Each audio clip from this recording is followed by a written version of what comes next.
What's up? Welcome to No BS Affiliate Marketing.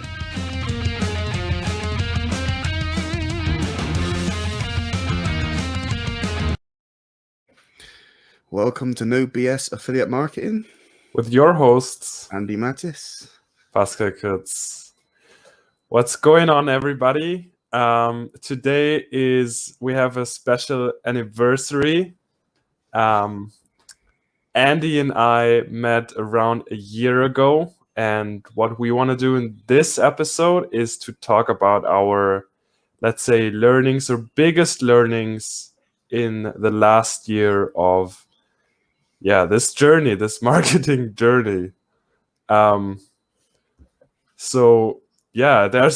been a lot. There's been so much. So we probably could talk about this for hours and hours, but we just want to give you like the main things that really stuck with us, so that really propelled us forward in our businesses. So anything else you comes to your mind? It's just been one hell of a journey. One hell of a journey over the last year. A very exciting one. And one that's really kind of interesting now to kind of reflect on and say, damn, here we are. So, do you want to, I guess I could probably kind of start off, because, I've been sort of marketing for about 2 years now, but it was just over a year ago. I think it was like start of June, with this whole kind of COVID situation and all of that. I was initially kind of, working with gym owners, doing coaching and that stuff. And then all of the gyms closed. So I was like, right, I now have to kind of look into something else. Yep. And this is basically when I kind of stepped into affiliate marketing. So obviously with changing niches, I was like, didn't know anybody, nobody knew me. I was essentially just starting from ground zero, right? Yep. So stepped into affiliate marketing, and Pascal was my first sell in the affiliate marketing space. So, a very, very interesting journey. I can't remember exactly where it was that we met, but I remember we started having a conversation online, and we may have had just sort of like a back and forth kind of conversation a few times. And then Pascal basically asked me a question, which I had the answer to it, but I couldn't really answer it to him over Facebook Messenger. So like a week or so had gone by. I could remember somebody asking me this question, but I couldn't remember exactly who it was. So anyway, I decided to go live in my Facebook group answering this specific question. You saw it, and then you reached back out to me. We had another conversation, and you actually decided to kind of sign up to the affiliate program that I was promoting at the time. That's kind of anything you want to kind of add there is, seems such a long time ago, but it is. Yeah. I mean, like, it's just crazy. Like, okay, so for me, there's been like 6 months or more of looking for the one program that will help me to really get this going, get this affiliate marketing off the ground. But like, there was no program that really helped me do that. Or maybe it was the belief in myself, or both. But it's like, holy shit, like so many programs out there.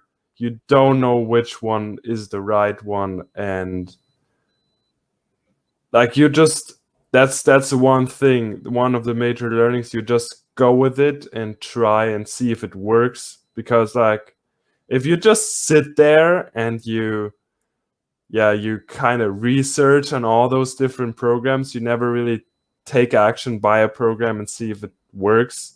You will never know. You will never know. Yeah, you never know 100% until you do it. And it's kind of like, with like the business world, you're always going to make decisions that don't work out to be good, and then you make decisions that are good. But it's kind of like I've made some bad investments in the past, and I have to say, like, I am so grateful for those bad investments, because it's taught me a lot in the long run of what to look for and what not to look for, kind of thing. But yeah, like, making a bad decision is better than making no decision at all. Right. So yeah, like you said, yeah, just got to really kind of take action on stuff. If you're just constantly stuck in limbo, like, everything's got to be 100% right. It's like, well, you're never going to find that, because nothing's ever 100% right. It's never the right time. Like, people think, oh, I don't have time now. I'll have more time in like 2 months' time. And then 2 months down the line comes round and, still in the same situation. Life will always throw curveballs in the way. Always. You can't avoid that. So the best time to take action is just now. Well, the best time to take action was yesterday. The next best time to take action is today. Right. So yeah, don't ever think, just do it. Just do it. Yeah. Nike knows it. And yeah, I just want to put this out there as well. If any of you guys are like considering kind of investing in like a good program, I think me and Pascal have kind of covered like things from our own experiences, like things to look for in good programs, things to look out for in programs that aren't so good in one of the previous episodes. So I'd highly recommend you kind of having a look back and checking that out before. Check it out. Yeah. So yeah, that should be very helpful. Right. Yeah, like I would just want to touch on the point you made. Like, there's no real bad decisions. It's just like we label it as bad decisions, right? It's always so, like, that's another thing that I learned is like the perception or how you view things. It really, really influences how you view things and how you do things, right? If you see this as a bad decision, then maybe in the future you will not take any decisions because, oh my God, I made a bad decision once. I'm not going to make another decision, because what if it will be another bad decision? It's like there's always something you can learn from those decisions, right? If you make a mistake, don't like, okay, so let's say you're as a baby. What do babies and children do? They make mistakes, they get up and they try again. Like, how many times have you seen, if you're a parent, how many times have you seen your child trying to walk for the first time, getting up, falling down, getting up again, falling down again, and never stopping until you achieve it? And you want to have the same approach for your business, for life in general. Doesn't matter how many times you fall. All that matters is how many, like, that you get up one more time and you fall. Yeah. And this is like a really powerful as well, because I've just been reading a book called The Obstacle is the Way. Yeah. And it's really interesting because they touch on this perception as well. Like, this is something obviously I'm kind of already aware of, but like, like most people go through life and they just make decisions based on how they feel, right? So their own kind of perception of what happens, right? Yeah. So like, just because you believe something's true, or like a certain situation may make you think a certain way, doesn't necessarily mean that it is, right? So we could have like 10 people in the room, like, let's just say, for example, like my parents have just drummed into me from a very young age that, I don't know, eating this food is bad. Pascal's parents have drummed into him that eating this food is brilliant. This other person's parents have drilled into them that, this is good or that's bad. Like, all 10 people could be put in the same scenario, and all 10 people could have a completely different perception. Right. And due to that perception, their response in that situation will be different. Okay. So like, just because we believe something to be true doesn't necessarily mean that it is, right? Yeah. And it's really kind of powerful when you can sort of understand this stuff, not just understand it, but start to take a step back and see things for what they actually are, right? Not being so kind of reactive, because most people just go through life like, oh, okay, I believe this to be true, I'm going to act a certain way. And like, as you kind of know, Pascal, with like marketing and stuff, like with what we do, we use like a lot of kind of like tracking sheets and stuff like that to show us real data. So I could run off my own opinion, but the data shows us actually something that's different. The numbers show you something that's different. So yeah, and like, I highly recommend this for anyone that's kind of maybe just struggling with anything in life, maybe kind of like imposter syndrome, struggling to, overcome certain barriers. I highly recommend reading this book called The Obstacle is the Way.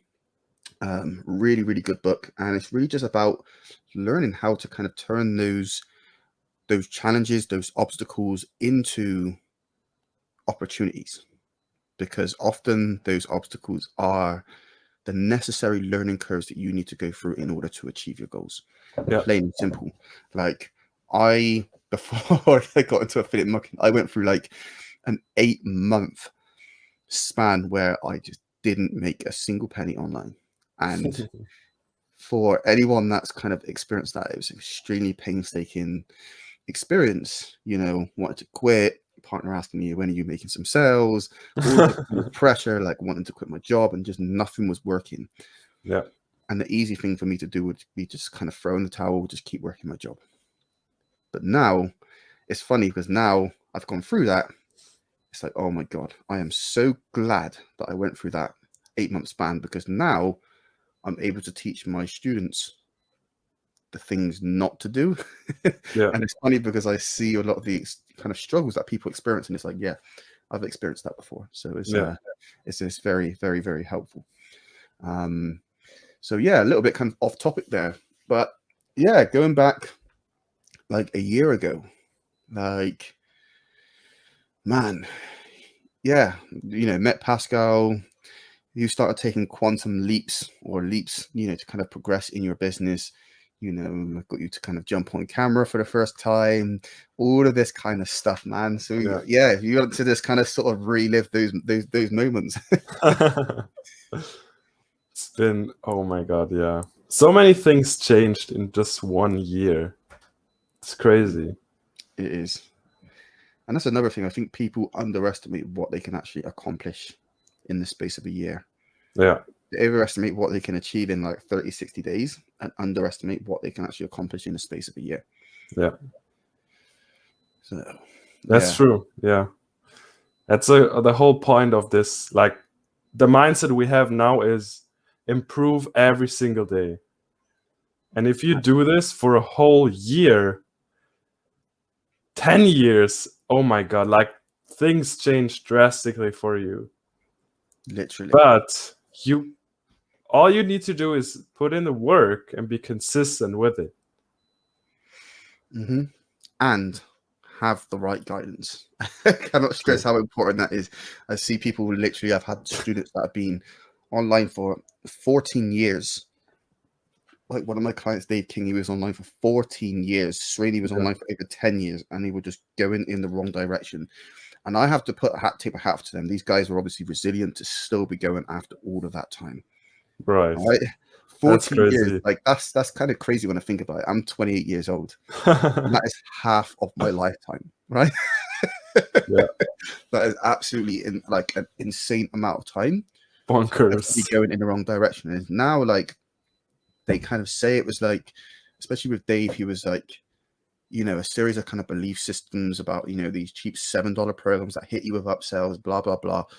And like a series of other things, switching from, different business models, just basically not really kind of willing to kind of invest in high ticket. Yeah. And, he's now kind of taken that leap into high ticket, and he's now making the transition into coaching, which is part of his long-term vision. Within the span of 4-5 months of working with him, he's now launched his own coaching business. He's now making consistent income each month for his business. It's crazy. From 14 years of making, I think in the 14 years he made like $3,000. And since we started working together, he's made more than that in like the space of like 4 or 5 months. Insane. So that's what happens when you have the right guidance and you keep moving in that direction. Absolutely. So yeah, like let's just kind of move on sort of a few months down from like a year ago. So I think we're talking like September, October. Pascal went through a little bit of a difficult time in his business. Came to me, said that this was like just after I launched my coaching offer. Just for those of you that don't know, I initially started in the coaching consultant space, transitioned into affiliate marketing, got my business going then, and then basically decided that I wanted to transition back into coaching, but this time in the affiliate marketing niche, right?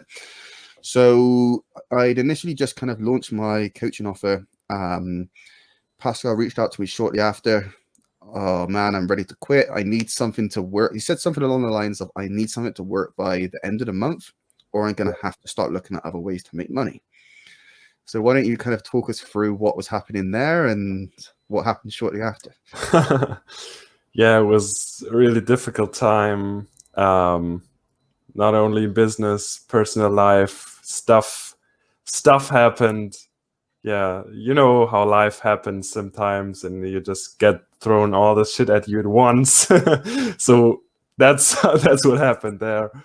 My mindset was fucked. There was like a belief that I couldn't make it, I wasn't worthy, stuff like this. So you get the gist. And so from there it was like, okay, something needs to happen right freaking now, or is like I'm ready to throw in the towel. And like Andy told me to push through, not give up, which gave me the confidence and motivation to keep doing things, keep acting, keep doing my daily tasks. And oh wonder what Napoleon Hill said.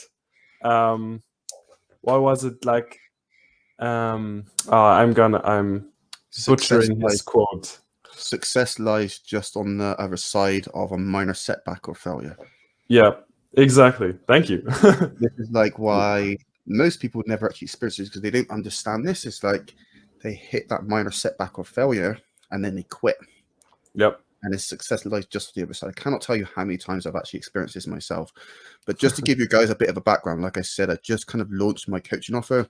Pascal wasn't actually in it at the time. He was kind of joined a bunch of other programs. He was still working with those. Nothing was working. He kind of went for a similar thing to me, just went through that long period of time of taking action and not getting any results. Yep. So I got him into my program. Like he said, he had a bunch of stuff going on in his personal life. So I knew that the first thing we needed to kind of address was his mindset, right? So I was like, boom, right here, we're going to basically work on your mindset, and then we're going to put this action plan in place for you to actually kind of start getting results. I think it was like a week later, he made his first high ticket sale, right? And then a couple of weeks after that, it was followed up by 2 more sales within 24 hours. So exciting times. That was like, from literally kind of a whole bunch of shit in your personal life, ready to throw in the towel, months of working, because you grinded your balls off, you worked hard, and just nothing came. So how was that kind of shift from putting in work, nothing working, to jumping into the program and actually kind of getting results, and them to just kind of hit you so quickly, I guess, like, especially that 2 within 24 hours, man, that was like, must have been a bit of a game changer for you. Yeah, like when you first don't believe that this whole online thing works, because like you said, grinding your face off all day, every day, and it's like nothing works, and you're like, well, they said they had testimonials, right, that this will work, and you just need to do the work, blah blah blah, all this stuff. And I was like, why am I not getting results? Mm-hmm. And then obviously, you, like you said, working on the mindset. And yeah, after making this sale, the first sale, and then the other 2 sales, it was like a huge shift that happened. It was like from not believing in this can work and I'm good enough to make this work, to, oh my God, it actually works. You just need to do the right things and have the belief in yourself that you can do it with the right process, obviously. But like, you can do it. If you believe in yourself, then things will happen. Mm-hmm. Obviously, like, only if you follow the right steps and have daily actions to do. But like, again, if I would have quit, if you would not have told me push through, working on your mindset, I would just, be in my 9-to-5 job right now. I would not be here talking with you on this podcast today. I would be in a 9-to-5 job, probably hating every second of it, rather than enjoying this whole new lifestyle of not to say laptop lifestyle, but like having their own schedule, working for yourself, not for somebody else, and all the joys that come with an online business. It's crazy. Mm-hmm. It is mad. It is mad. So yeah, and like just to kind of touch upon like obviously what Pascal was saying about the, you know, how the success just lies on the other side of the minor setback or failure. Yeah.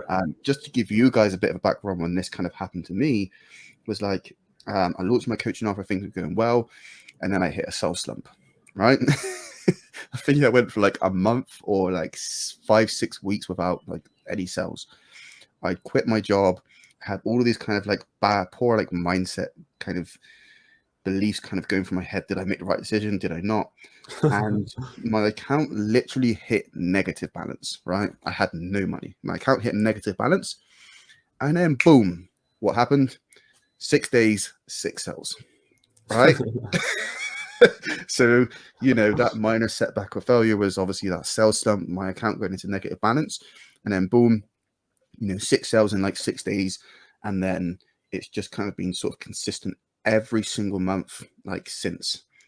And this is just kind of how things work sometimes. And yeah, it's obviously something that a lot of people don't really understand. That's why they just kind of throw in the towel and quit. Yeah. And that's always kind of like the easy option. So yeah, fast forward months and months and a year, over a year now. How are things for you now, Pascal? In comparison to like a year ago? There's no words to describe this.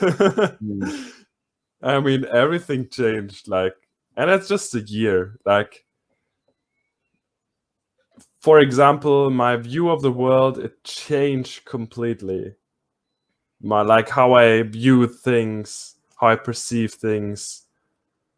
That's just one part of it. It's like, it's so crazy to see what can happen in a year. And not only like I'm grinding for my business and I'm getting better at the skills of marketing and sales, but like your whole life changing. And at first, when I started this journey, this entrepreneurial journey, I've always seen quotes that being an entrepreneur is not a job or something; it's a lifestyle. And was like, what are they talking about? I don't understand that.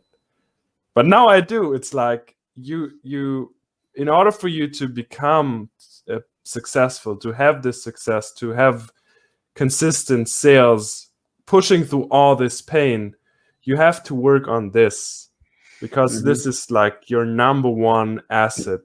Yeah. It can make you or break you depending on how you view things. So just going back to the example of throwing in a towel, if you just go with the easy decision, oh, okay, this doesn't work, I'm out, you will never experience such a level of success, right? And only that's another thing, that only the people who push through pain, who believe in themselves, no matter how it may look on the outside, no matter how bad things may look like, they just push through because they believe in themselves and that this will work out. 100%. And like you said, like entrepreneurship is a lifestyle.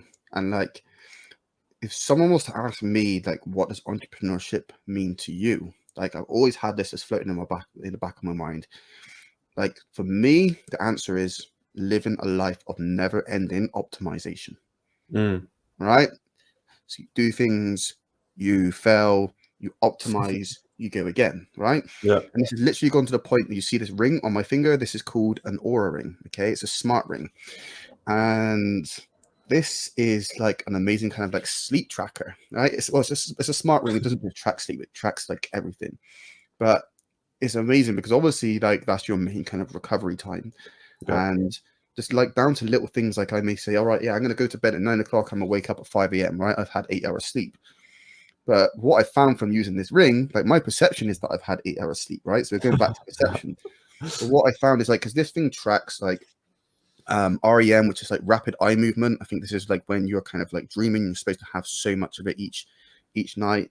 You know, how much deep sleep you've had, how much light sleep you've had, how restless you were. This thing tracks all of it, right? And what I found is that every single night I have at least 1 hour where I'm not actually sleeping. I don't know what it is, but the ring kind of picks up on it. So where I've been in bed for 8 hours, you know, I've only had 7 hours sleep, right? And or, you know, I spend 7 hours in bed, I've only had 6 hours sleep.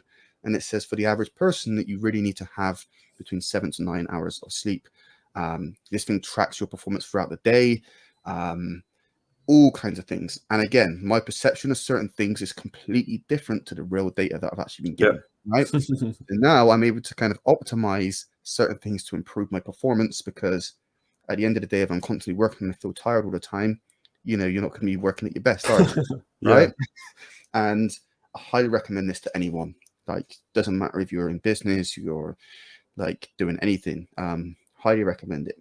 Yeah. Because our perception of certain things just going through guesswork is kind of catastrophic if you're at your best. So yeah, it's interesting to work with real data. It shows averages, you know, heart rates. This thing picks up if I eat 4 hours before bed or drink alcohol, because it messes up my sleep, right? I've literally stopped having caffeine after 1 p.m. because it messes with my sleep. You know, I'm British. I love my tea, so I've just gone and bought some decaffeinated tea. I've got it right here, right next to me, actually. You see? So yeah, so like just kind of optimizing for certain things so that I can constantly improve and get to that next level. And yeah, when you can sort of be your best in areas that other people don't even know of, yeah, it would make you dangerous. So, that's like, I want to tie into that. It's also like with journaling. Like when I first heard about journaling, I thought that it's only something that teenage girls do. See, perception. That's mad. I've never thought of that way. So I guess we perceive that differently. Yeah. But like the thing is, with journaling, you pick up on stuff that repeats itself, right? So there's like something that I do now is like an evening check-in. So I review the day and I think of what can I do better tomorrow, or what can be even better tomorrow, right? That's a powerful question to ask yourself. And that ties in with what you said with optimizing. It's like you always want to review your day, rate yourself on how much energy did you have, how much did you walk, or did you do sports, did you eat healthy, all those stuff which you may not think that it plays into your productivity, as like all those things you may not think about that will have any influence on your productivity. They do. Just like you said, sleep. If you don't sleep enough, your productivity is down. If you don't eat healthy, your productivity is down. If you don't do all these things, it will have an influence on your productivity. And here's like another thing to touch on there as well, because obviously, like you said, if you don't eat well, it's going to mess with your productivity. Your fuel, your energy that you get comes from the food that you eat, right? So like if you're constantly eating like just crap, like junk takeaways, I think we've all kind of been through like a phase of doing that, your productivity is probably going to be pretty shit as well, right? So like another really good way to kind of track this stuff is like with certain foods that you're eating, set an alarm for an hour after you eat, and just see how you feel after eating that food. Yeah, and like you said, with kind of exercise, this Oura ring picks up on certain things. Sometimes when so a lot of time I exercise in the morning. I like first thing, like one of the first things I do is basically exercise, and sometimes I have like really bad night sleep, and it's telling me to basically try and exercise not long before bed to improve this kind of area of your sleep and stuff like that. So yeah, and it just kind of like, you know, picks up on things like, you know, how inactive you were like during a day. You know, try and move around just for like 2 to 3 minutes every hour, which basically prevents you from experience just 2-3 minutes at each hour, just to prevent you from kind of, you know, experiencing the side effects of basically inactivity. Yeah. So it's crazy, like little things like that. And like I said, you're actually working with real data. You can actually see rather than kind of guesswork, where our perception is often wrong. Yep. Real data instead of guessing. Yeah. Mm-hmm. Good. That's a good tip. Yeah. Absolutely. Right. So yeah, anything else to add there? Not to this point, no. Hey.